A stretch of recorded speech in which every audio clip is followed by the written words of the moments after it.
All right, joining us this morning is Senator Ping Lacson. Senator Lacson, good morning to you. Hi, Karen. Good morning. And to the viewers, good morning as well. All right, welcome back to Head Start, Senator Lacson. It's been a while. So I want to ask you, are you taking this all the way to the Supreme Court? It depends because if there is clear grave abuse of discretion, Rule 65 shall apply. So the Supreme Court may step in to intervene. Now, Senator Lacson, it seems to be there's going to be a stalemate in the Senate, no? Because the majority is a majority by a slim number, only 13, and Senator Bato de la Rosa is not there. So halimbawa, mag-walk out ang lahat ng minority in issues that are debatable or you don't agree on, laging walang quorum, walang 13. Tama po ba yun, Senator? And it doesn't follow because right now there are 12 minus Bato de la Rosa. So it cannot, if nobody is left in the session hall to question the quorum and to move for adjournment due to lack of quorum, then there'll be 12. And if nobody questions the quorum, then they can proceed because the quorum that will apply would be the initial roll call when the session opens. So hindi ganun yun. The only reason why we were able, or Tito Sen was able to question the quorum is because Senator Chis Escudero was not in plenary at the time. He was not on the floor. So there were only 11, and Tito Sen was the 12th senator on the floor. And since the presence of at least 13 senators is required or was required at the time, he was able to move for adjournment due to lack of quorum. Only because Senator Chis Escudero was not on the floor. All right. What if ang mangyari, Senator Lacson, is 12 sila, nandun si Senator Escudero nung mga oras na yon? Pag ganun po ba, dapat pati si former Senate President Tito Soto, he should have walked out with a minority? No. Pag nag-walk out din siya, naiwan doon ng 12. Ang recognized na quorum, yung nag-answer ng roll call, calling of the roll, when the session opened. So it seems right now, because this is being discussed all over by... Karen, sorry. Maski 12 lang sila, kung wala magko-question ng quorum, and I'm sure nobody will question the quorum. Kasi sila lahat yun nasa majority. So, ang makikerry na marirecord niya sa quorum, yung initial calling of the roll. Okay, because this is discussed in several pages right now on what exactly will constitute a quorum, and what's commonly said is 13. Yun pala, kapag buong minority nag-walk out, tapos 12 ang naiwan sa majority, ay magiging quorum pa rin yun kasi what will be recognized was the first call out. Did I understand that properly, Senator? Perfect. That's clear enough. Yun ang re-recognize na quorum. All right. Okay. Now, amending the rules. What should have been the rule in amending the rules? Okay. There are two possible situations. Meron kaming mga resolutions introduced, and right there and then, sa session hall, dinidiscuss, in-interpolate, and then in-adapt na namin yon without the benefit of referral to a committee. In this case, that's why I clarified during my interpellation. I clarified this. I asked about the status of the motion introduced by Senator Marcoleta last May 11. And it was acknowledged because I was also holding the copy of the journal of May 11. Naka-indicate naman talaga doon na naka-refer sa Committee on Rules. So to be sure, I asked the acting majority leader kung na-refer ba sa Committee on Rules, and the Senator Villanueva acknowledged that indeed it was referred to the Committee on Rules. In that case, Rule 24 of our rules shall apply. Na pagka na-refer sa committee, ang ibig sabihin, action was taken in plenary. And therefore, the committee on rules takes jurisdiction. So pag nasa jurisdiction ng committee, meron kami sa Rule 24 na yung motion or resolution shall be discussed, deliberated by the members of the committee, and then i-report out sa plenary. Doon pa namin pagdidebatihan ulit. In another issue, consider another case, na yung sinabi ko na nag-introduce na resolution sa floor, then like commendations, commending athletes who won gold medals. Normally, hindi na namin nire-refer sa committee. Agad-agad sa floor, merong motion to adopt the resolution, especially if it is a joint resolution by so many senators. So, konting discussion, konting interpellation, kung walang amendments, right there and then, pwede na ni-adapt. So, walang referral yon. Yun ang nire-refer nila sa Rule 136.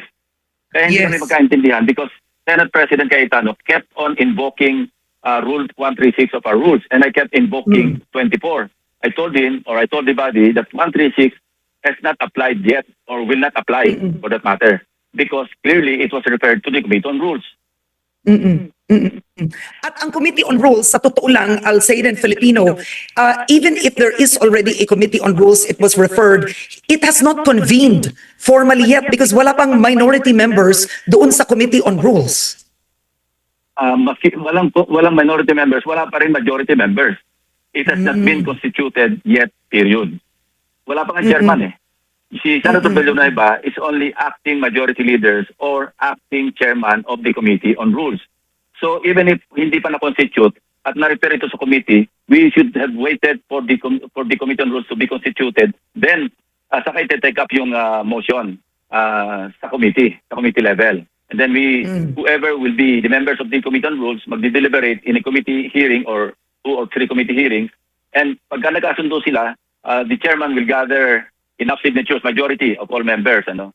And then i-report out yan sa floor. Pagdating sa floor, i-sponsor ng chairman ng Committee on Rules, who is also the majority leader, tapos magdidebate pa uli kami doon.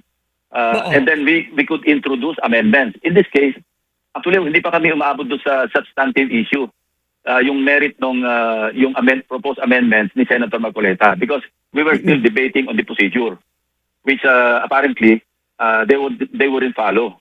Kasi alam mo, Karen, isingit ko lang, yung sa training namin sa military, especially sa leadership training namin, this is about conflict and rules. Ano? Conflict arises due to several reasons. Number 1, there are no rules. Of course, meron kaming rules of the Senate. No? Ang number 2, merong rules, pero hindi naman ito na-explain mabuti. Meron nga rules na-explain na mabuti, hindi naman naintindihan. And then, meron nga rules na-intindihan ito, pero hindi naman sinusunod. So, in our situation last Tuesday, merong rules na-explain naman, naintindihan naman namin, pero ayaw sundin. So, nandun yung bone of contention. Kaya hindi pa nga kami umabot. But then, if you notice, Karen, di ba, repeatedly, sinasabi lagi ni Senate President Cayetano, let's divide the House. No, I'm reminded of a famous, this is an expression, parang joke among lawyers, di ba? Parang when the facts are on your side, then pound the facts. No? Tapos, when the law is on your side, pound the law. Pero pagka yung wala sa side mo yung facts at saka yung law, pound the table. In this case, pagka yung wala sa kanila yung facts, wala sa kanila yung rules namin, wala sa side nila eh. Kaya ang solution nila is to move to divide the House. So ayaw na mag-deliberate, gusto pagbutuhan na because of the tyranny of numbers. Pero yung rule naman, nasa side namin, nasa kanila yung numero. So anong solution? We decided to walk out. Kasi nagbilang na kami that time, nagbubulungan na kami tatlo, Senator Risa, Senator Tito, saka ako. So, and Senator Subiri. So we started counting. We were 9 because Lito Lapid and Rafi Tulfo were not present. From 11, naging 9 kami. Kung hindi kami alis, meron kaming quorum because 9 plus 11, that would be, 20? Kasi tatlo yung wala. Senator Chi, Senator Rafi, Senator Lapid. So may quorum kami doon. Kung aalis kaming 8, maiwanan si Tito Sen, maiwanan sila, maski present sila lahat, wala si Senator Chi, so 11 sila. So 12 member ng Senate si Tito Sen. So 13 naman yung majority, yung quorum. So that's what happened. Now, some would consider that as a masterful political stroke, the walkout. Nung nag-uusap-usap kayong tatlo, I'm curious, sino sa inyo ang nagsabing mag-walkout na tayo? Who thought of that idea? Tito Sen. Tapos Tito Sen. ang nag-propose din si Senator Mix. Pero initially, kasi nung ginulat din kami, binigla rin kami ni Senate President Cayetano kasi nag-focus sila na matagal. We had a long break or suspension ng session. Nag-focus muna kami, all senators caucus. We talked about we firmed up the schedule of the impeachment trial and other matters like yung jurisdiction sa investigation ng Senate, etc. After that, they referred to the room of Senator Cayetano. Doon sila nag-meeting. Ang tagal nun. So we were wondering, we had no idea what they were discussing. And then we realized when we resumed session, biglang nag-distribute si Senator Alan ng kopya noong 2 proposed amendments ni Senator Marcoleta. Doon na kami nag-usap-usap, nagbulungan na kami. Sabi ko, masama na yung plano nito. So I suggested to Tito Sen, sabi niya, questioning ko yung, actually 2 steps yung naisip namin, meron kaming fallback position pa. Assuming na hindi na magkaroon ng quorum, ang gagawin ni Tito Sen, he would vote in favor of the motion of Senator Marcoleta para magkaroon siya ng opportunity na mag-move for reconsideration on Monday. Kasi under our rules, again, if a member has voted in favor of a resolution or a motion, then meron kaming binibigyan kami ng 2 session days to move for reconsideration. If you vote against a resolution or a motion, then wala kang karapatan na mag-move for reconsideration. That's in our rules. So yun ang aming fallback position. Ang first position is to question the quorum. No? Kaya we started counting.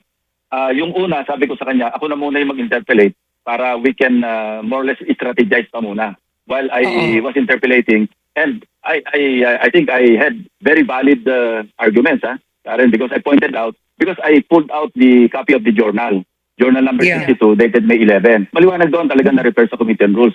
But to be sure, I wanted it validated on the floor right there and then. So I asked that question, and it was validated. Okay. So I was invoking Rule 24 because ang sinasabi ko, maliwanag sa rules natin, pag nasa committee na ito, discuss natin sa committee, hindi po pwedeng i-ram down yung sa throat namin yan na walang committee report. Pero si Senator Alan, the astute politician that he is, magaling sa debate, in-invoke niya yung 136, which to my mind, and I think other former senators or even current senators will agree, na hindi applicable yung 136 kasi nga referred na sa committee on rules. Kung walang referral, wala kaming laban doon. Talagang pwedeng i-discuss na namin sa floor. So, Senator, has there ever been an instance in the history of the Senate wherein an urgent matter or a matter was referred to the Committee on Rules, and hypothetically, the Committee on Rules either sat on it, took too much time, and the Senate felt that it had to be already discussed on the floor and Rule 136 was already implemented. Nangyari na ba yun sa kasaysayan ng Senado? Hindi pa, never. Ano nangyayari? Pag inupuan ng chairman ng committee, hindi sa Committee on Rules, pagka pwede i-discharge yung chairman, umalis ka dyan kasi hindi mo in-actionan yung, if somebody makes a motion. No, sabihin na, inuupuan yung aking bill o motion o resolution, kaya kung pwedeng i-discharge natin yung chairman at palitan siya, mag-appoint ng subcommittee or whatever. Pero hindi pa nangyari yung naka-refer sa committee, walang action yung committee, tapos biglang iti-take up sa floor.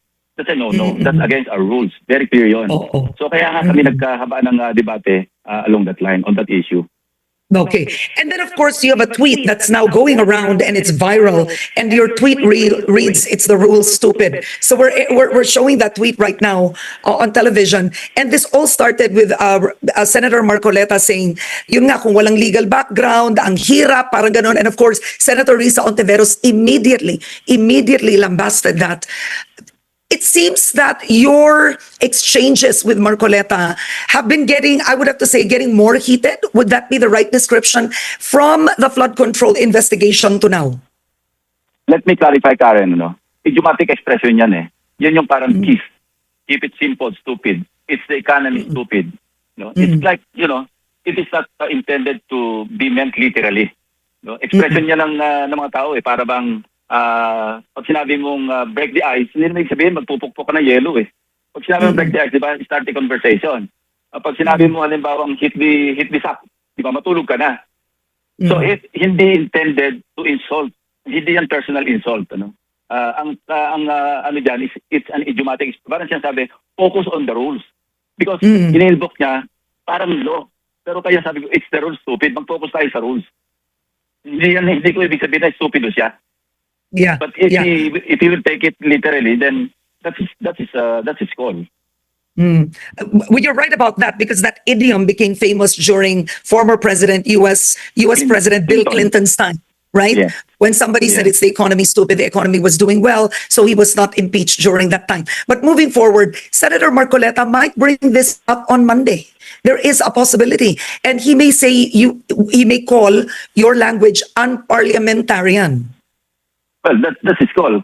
If he, if he takes it to mean literally, I said, ang call niya yun. Pero ang sinasabi ko nga, right now, and then, and when I tweeted it, yun talaga yung meaning noon. Hindi ito literal na meaning na stupido siya. Okay. Now, on Monday. Pinag-usapan natin dito. Yeah. Pinag-usapan natin no, dito. I wanted to ask you. Hindi law. Yeah. Yes. No, on Monday, just to close, what is your strategy? There's a big possibility, of course, that they will make sure that Senator Cheese Escudero is going to be present on Monday. All right? Okay. So, anong plano ng minorya kung 12 na ang majority on Monday? Look, Karen, sa Senate, wala kaming closure. Sa House, meron. Parang limited sila sa 30 minutes. So we'll keep debating, we'll keep asking questions, we'll keep interpolating, and we will introduce amendments if it comes to that.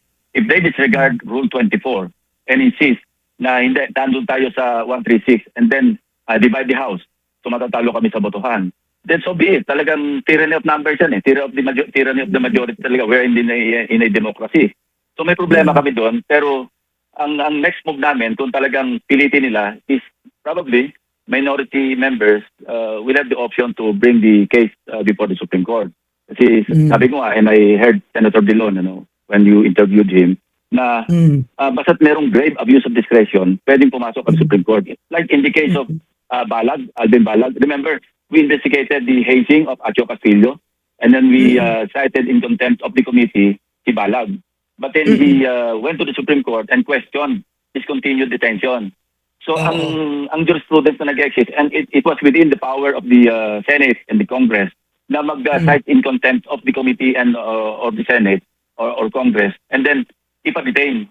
Pero nilipit na ng Supreme Court yun. At sinabi ng Supreme Court, hey, sobra na yan kasi yung case ng ni Arnold, para nakalimutan siya sa Muntinlupa. Ilang taon na, ilang congresses na, nandun pa siya. So the Supreme Court deemed it wise to limit the powers of Congress. So pwede rin gawin ng Supreme Court yun, mag-step in, mag-intervene, because clearly merong grave abuse of discretion. And that's the only reason why the Supreme Court would enter into the picture. Kasi merong grave abuse of discretion. The other, of course, the other option would be for the Supreme Court not to step in, sabihin na wala kaming pakialam sa internal rules ninyo. So, it's up to the Supreme Court actually. But yun ang final option namin. Kung talagang pipilitin kami na i-adapt or implement yung ganong klaseng rule, which to us is unacceptable. Karen, unahan ko na kasi gagamitin nila ito sa amin. When Laila de Lima was incarcerated in Camp Crame, ako eco-authored yung resolution along with Senator Drilon and other senators to allow Senator de Lima to participate in committee hearings and plenary sessions. But that's all there was to it, participate. I don't think kasama sa resolution namin na she could vote. But of course, nandun din sa consideration namin, kailangan meron siyang leave of court because yung kanyang legal custody nasa RTC at the time. Ang legal custodian niya, yung court. And then meron pa siyang physical custodian that yung permission nila should also be sought or, we should have their permission. In this case, assuming hypothetical ito, Karen, I'd like to make clear, baka misunderstood na naman, na we're not praying, we're not hoping that one or two or three of our colleagues would go to jail. Pero kung mangyari yun, say, kung today, because it's not a holiday, nasabi na rin ni Ombudsman Remulla, na today, i-refer na nila yung kaso ni Senator Jingo Estrada sa Sandigan Bayan. So give or take 24 to 48 hours, baka ma-issue ng warrant. So by Monday, the ratio would be 11 against 11 because right now, they're 12 because Senator Bato is not available. So magiging 11 and 11 kami. So gano'n na maging situation. Hindi na mapipilit sa floor yung ma-adapt yung resolution kung walang quorum. Kasi gano'n din ang gagawin namin pag pinilit nila. May iwanan yung minority leader. Yun, a repeat of what happened last Tuesday. Now, assuming that in 2 weeks, kasi in-announce din ni Ombudsman Remulla ito, si Senator Villanueva, what if in 2 weeks, naipal din yung information, na-issue din siya ng warrant, the ratio would now be 11 and 10. So effectively, we will be the majority. While they have the Senate President on their side, but they would only be 10, kaming 11. So what happens, Karen, is we'll be controlling all the committees because we will move to declare all the chairmanships of all committees vacant, and then we will elect the chairpersons. So that's an awkward situation, but that's the reality. Because so technically, No, technically, Senator Lacson, kumbaga, in the beginning, I know that the minority was trying to win some members of the majority to move to the minority, but it seems parang makakatulong sa inyo, in effect, pag naglabas ng warrant ang ombudsman, ang mangyayari noon, without the minority doing anything, you can technically change the Senate President. Is that correct? No, that's not correct. Okay. It takes certain votes to elect a Senate President or to oust a sitting Senate President. but it only takes a simple majority to elect the chairman or the chairpersons of the committee. Mm-mm. Mm-mm. Pero Senate President, Oo. kung gano'n ang situation, ang scenario, Senator Cayetano will be limited to a mere presiding officer. But he does not Oo. control the Senate. Because Yeah. the controlling number would be 11, as it is now, against 10 of the former majority because mag-change na mag-shift yung majority sa minority ngayon. Now, Oo. ang assumption diyan, another assumption is what if one or two moved over or cross over to the minority now, ano? So magiging 13, we can change the Senate President. Mm-mm. Pero kung 12 lang, hindi pwedeng mapalitan yung Senate President because under our rules, 13 talaga yung votes, ano? To just like in an Oo. impeachment trial or sa ratification of treaties, we need 2/3 votes. So in the case Yeah. of the impeachment trial, maski pa 20 lang yung senators na available, 16 pa rin yung kailangan to convict. Ganon din sa ratification. So talaga 16 because Oo. 2/3 is So- an absolute number. Oo. Di tatagalugin ko yun no, para for our viewers and listeners. So kahit magbago pa ang numero ng mga senador na nasa plenaryo, yung pagpalit ng leader, 13 talaga. Yung pag-convict, 16 Correct. talaga. Ganon talaga yun. So Correct. let's say kahit 20 kayong maiwan doon, hindi magbabago yung numero ng 2/3. Basta 16 yun. Kaya nga, yung unavailability ni Senator Bato de la Rosa will not help those who are advocating to convict VP Sara. Kasi ang abstention is counted as an acquittal. Mm-mm. Hindi Okay, naman okay, sinabing go on. Hindi naman sinabing 8 dapat ang mag-acquit. Ang sinabi, 16 dapat ang mag-convict. Mm-mm. Mm-mm. All right. Okay. So my last question is the Senate Blue Ribbon Committee. You were the chairman of that. And you now believe in a way that you are vindicated because of the ombudsman's announcements on the charges to be filed, Senator Lacson? Yes, fortunately and unfortunately, the findings and recommendations of the Blue Ribbon Committee under my watch vindicated clearly. Kasi yun din ang recommendation namin. The same government officials, the same private contractors, the same employees and officials of the DPWH. Yan pa rin yung may indict Yan yung papailan ng kaso.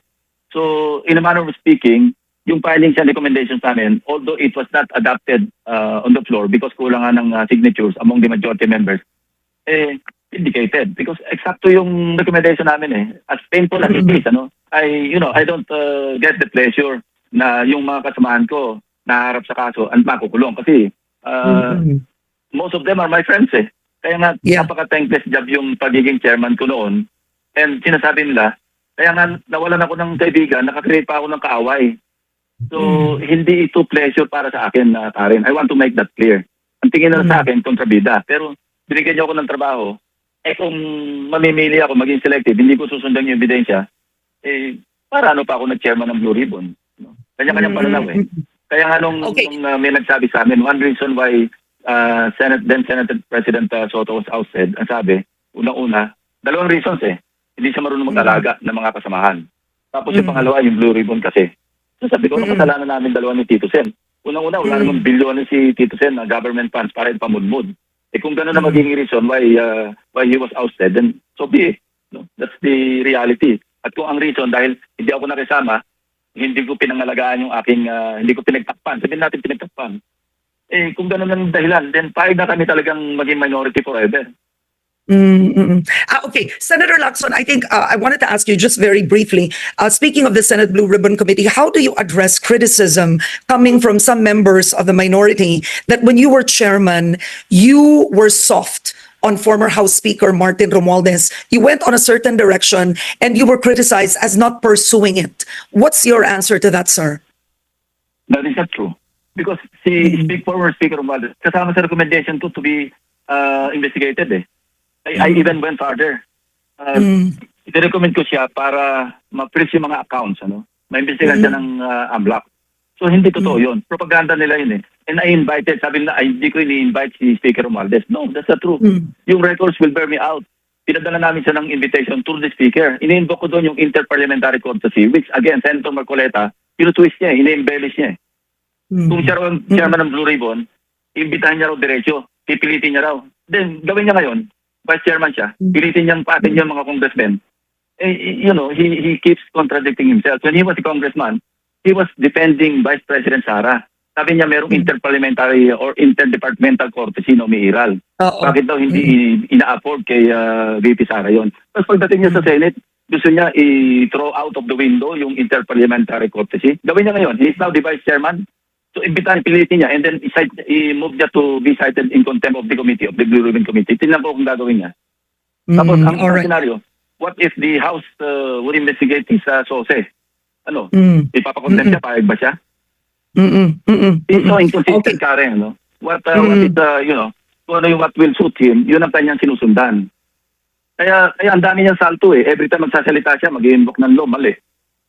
Kaya ngayon meron siyang problema ngayon because amin siya ng amin. Di ba nga sabi ni Ombudsman Remulla, most of the evidence or the pieces of evidence that they gathered to be used against him for investigating him for plunder and indirect bribery, galing din sa kanya eh. Admission against interest. In his own TV program, amin siya ng amin. Sabi niya, congressman pa ako noon. Binigyan ako ng ganitong halaga. Eh, hindi pa naman campaign period. You know, in hindsight, maisip niya sana inamin niya na lang yung campaign contribution yon, violation lang ng Omnibus Election Code yun. Eh ngayon, plunder pa binag sa kanya because hindi man na siya nag-review na yung 7080, hindi lang government funds ang involved doon. Pag tumanggap ka ng gift by reason of your office, no, indirect bribery yun. Maski walang particular reason bakit ka tumanggap ng gift or pera.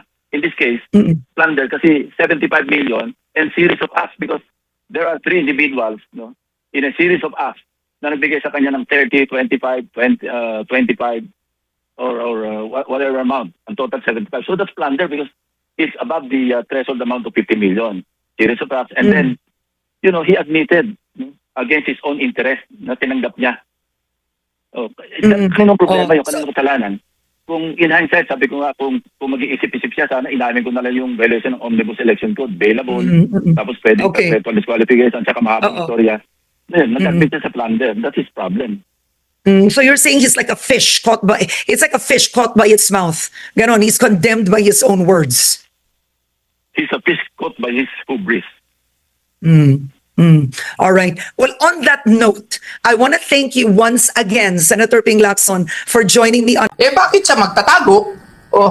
Hindi po siya nagtatago, nag-assert siya sa kanyang individual rights, human rights as a Filipino citizen. Kasi nga po, yung executive department through the NBI is hell-bent in arresting him even if there is no Philippine recognized warrant of arrest or Philippine issued warrant of arrest.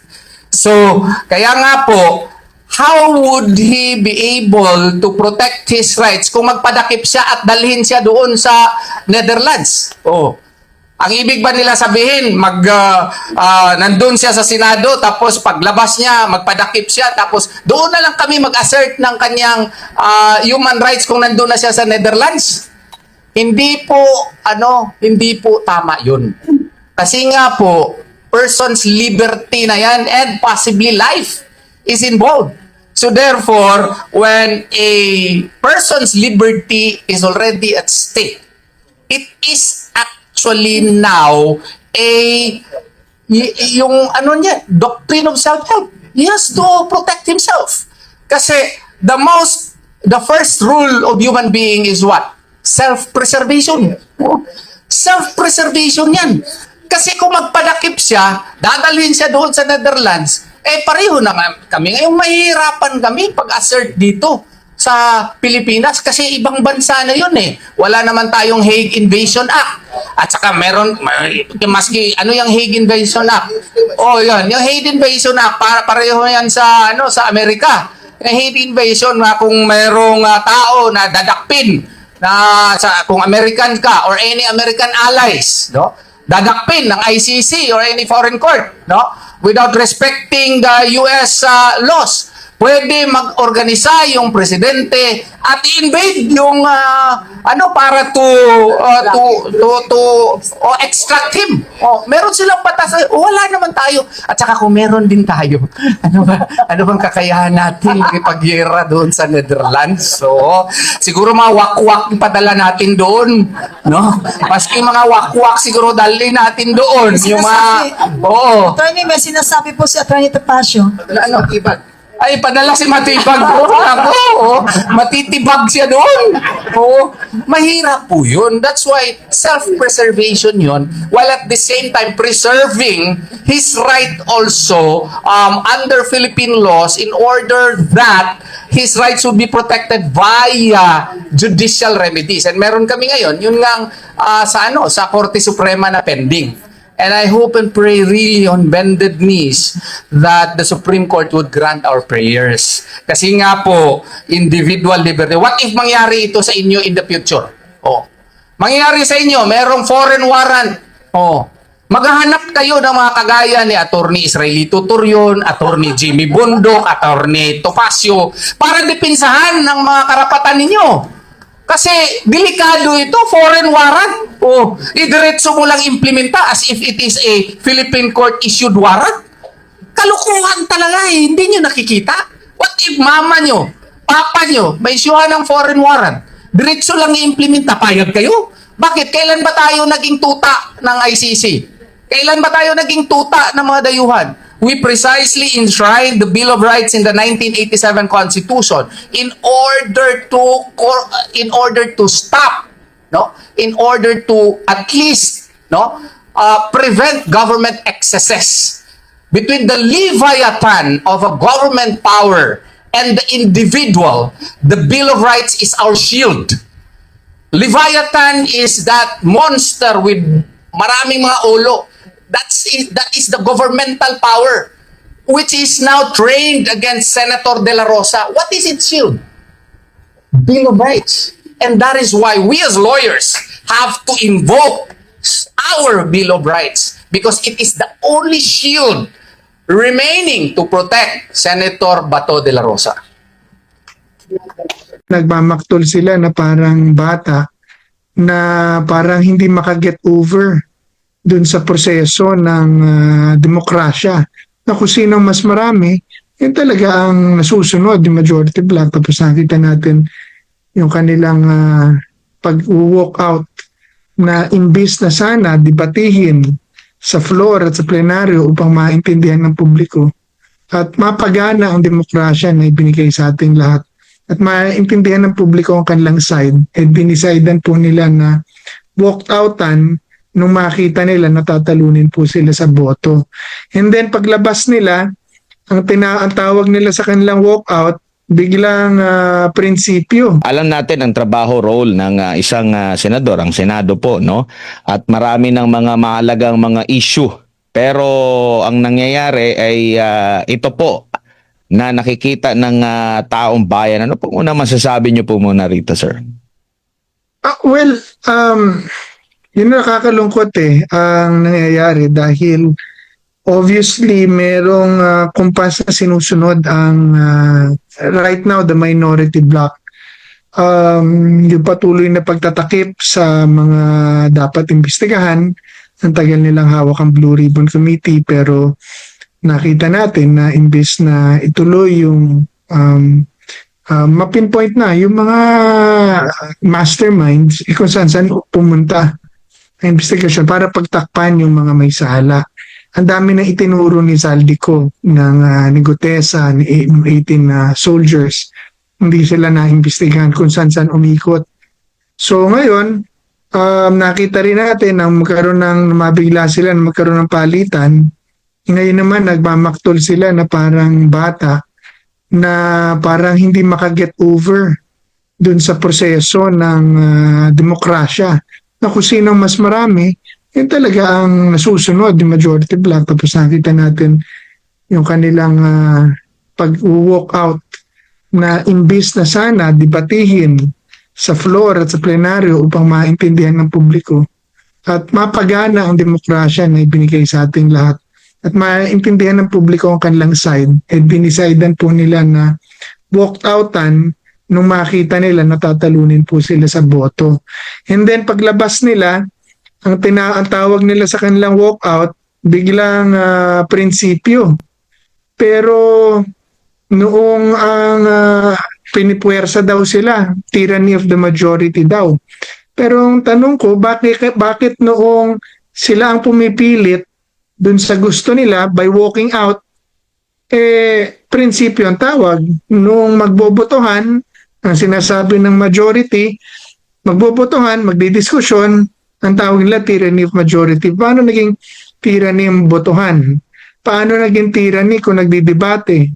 Paano naging tyranny kung wala namang binabiolate na batas, rules at pinag-uusapan? So merong nakikita mo na pagpabor sa kanila, okay lang sa kanila. Okay lang sila mamuwersa, magwo-walkout sila para wala kayong quorum. Pero pag sila ang ginamitan mo ng boto, diskusyon at alam na hindi sila manalo, walkout para walang quorum. So yan ang nakakahiya at nakakainis na sitwasyon natin ngayon. Simple lang naman ang pinagtalunan eh. Pwede ba ang mga senador, membro ng Senado, mag-participate through electronic means or Zoom or whatever technology na available ngayon? Bakit hindi? Buong mundo is doing Zoom. The businesses are conducted through Zoom. It was done here during the pandemic. It is done in different countries in the world. Canada, Spain, the United Kingdom are doing it. Chile is doing it. The United States are doing it. Tayo, dito, ang mga korte natin nag-hold ng mga online hearings. So pwede. Para lang makaparticipate si Bato or kung sino man na malayo. Hindi lang man para kay Bato pero kung sino man ang malayo. Bakit bawal yon? Wala ako maisip na iba. Maliban sa gusto nila sila ang may control. Dahil pagka walang 13 ang majority, hindi sila makabubuo ng quorum. So, they want to control the Senate. Hindi man lang mapalitan ang Senate President at ang Senate leadership, pero i-control naman nila ang pag-submission ng reports, ang bills, ang resolutions, at hindi gagawin nilang ineffective ang Senate leadership. Kaya nakikita na natin ngayon, na gaya ng sinabi ko nung nakaraang linggo, abangan ninyo, isa-isa ng kakasuhan ng majority block. Ngayon, nakita nga natin na ang kakasuhan na ay kinasuhan na si Jinggoy, tapos sunod-sunod na po yan, si Joel, si Cheese, lahat na po yan, si Senator Marcoleta, ay kakasuhan na rin. Opo, at sa tingin nyo po, hindi ito nataon lang or itinaon po, Greco? Sir Greco? Opo, hindi. Palagay ko, naniniwala ako at parehas ang opinion namin ni Senator Dante Marcoleta. I think this was premeditated. I mean, obviously, it was premeditated and we can expect, gaya na sinabi ni Senator Lacson, na ito, for 2 years, ganito ng ganito ang gagawin nila, walkout ng walkout, walkout ng walkout. Bakit? Yun ang tanong. Bakit hindi nila hayaan ng isang malayang diskusyon at pagdidebate sa Senado? Yun nga ang point ng Senado eh. Kaya nga po ang ating payo sa ating mga senador, sana magkaisa kayo na maging independent, protecting the interest of the people, both the majority and the minority. Wag silang magpakontrol sa politiko. Hanapin nila ang katotohanan at bumoto sila ayon sa sinasabi ng batas at ayon sa totoo, sa kanilang konsensya. Hindi yung meron silang mga pinagtatakpan. Bakit ba nila ayaw pag-usapan ang ayaw nila masunod ang gusto ng majority, which is obviously holding accountable mga talagang nagnakaw sa flood control scandal. Bakit?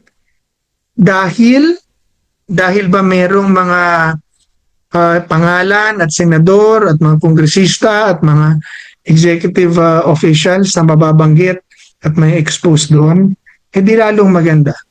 Pero kung ganyan ang trato ng Senado, di ako po ay nananawagan na mag-imbestiga na lang tayo lahat ng salin ng lahat ng mga opisyal, senador, congressman, presidente, vice president, lahat ng opisyal, magbukas na lang at hingin natin na ibigay nila sa publiko ang kanilang mga salin. 10 years para ating bulatlatin at tingnan kung sino talaga ang tapat at hindi nagpayaman sa pwesto.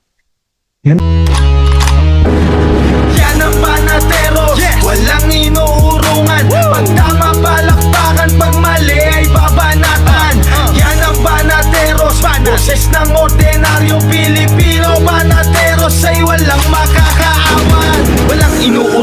Banateo.